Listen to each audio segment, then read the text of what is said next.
Well, partly my son, who asked me to coach his first basketball team in grade 6, and while I'd been playing and watching basketball all my life, becoming a coach at that point really made me think. I thought I knew the game, but I didn't really know the game until I started to coach. So it was my son that really inspired me to coach in the first place.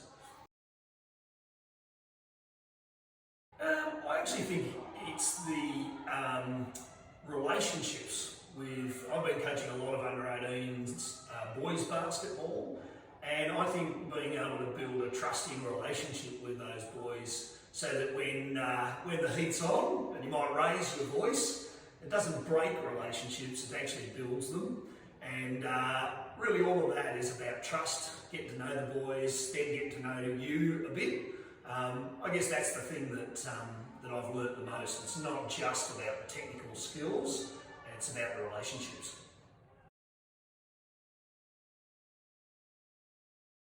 Well, I'm neither of those things, neither a high-level player nor a high-level coach. And I do think, the one thing about coaching is experience does really count a lot. The different game situations you find yourself in, to get that adrenaline out of your body, really having experienced it before is a big bonus in coaching. But I don't think necessarily, really a lot of my coaching technical skills have come from YouTube, watching videos, reading, all of those sorts of things. And each year I think I get better and better as a coach technically, but I've certainly never been a high-level player.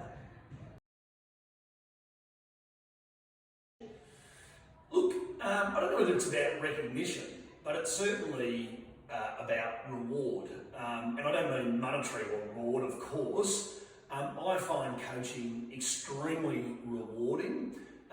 Rewarding when you win some games, that helps. But rewarding just in the relationships that you form along the way.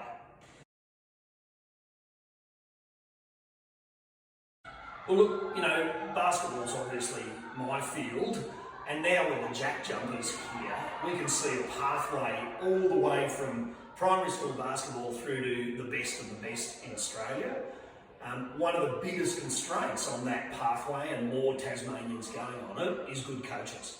Or just some coaches, actually. I find that parents are a lot more afraid of coaching basketball than they might be football and soccer. So helping develop new coaches, giving them confidence about the game, even if it's just the rudimentary skills of subbing on and off and calling a timeout, is absolutely vital. And if you've got that knowledge, then you can build the other knowledge along the way, and that's going to help more and more kids go on that elite pathway. I think every year that I've coached basketball at an under-18 level, I always have one or two young men who are going through challenges of their own in life. And I think it's a vital role for a coach to be able to build relationships with them. Sometimes, it's not a happy home, or they're not happy at school.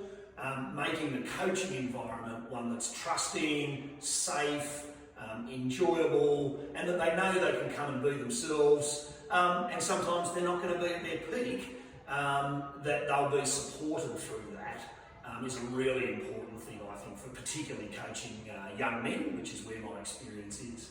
Look, I love the competitive stuff. The body at my age isn't as good as it used to be at being competitive out on the court. So I really get my competitive adrenaline rush these days out of coaching young men's basketball. That competitive adrenaline rush can sometimes, mess with your own head.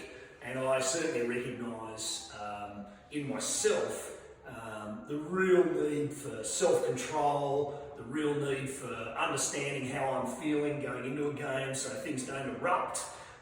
And so it's actually helped me with my own self-awareness of my own emotions and regulating my own emotions as well.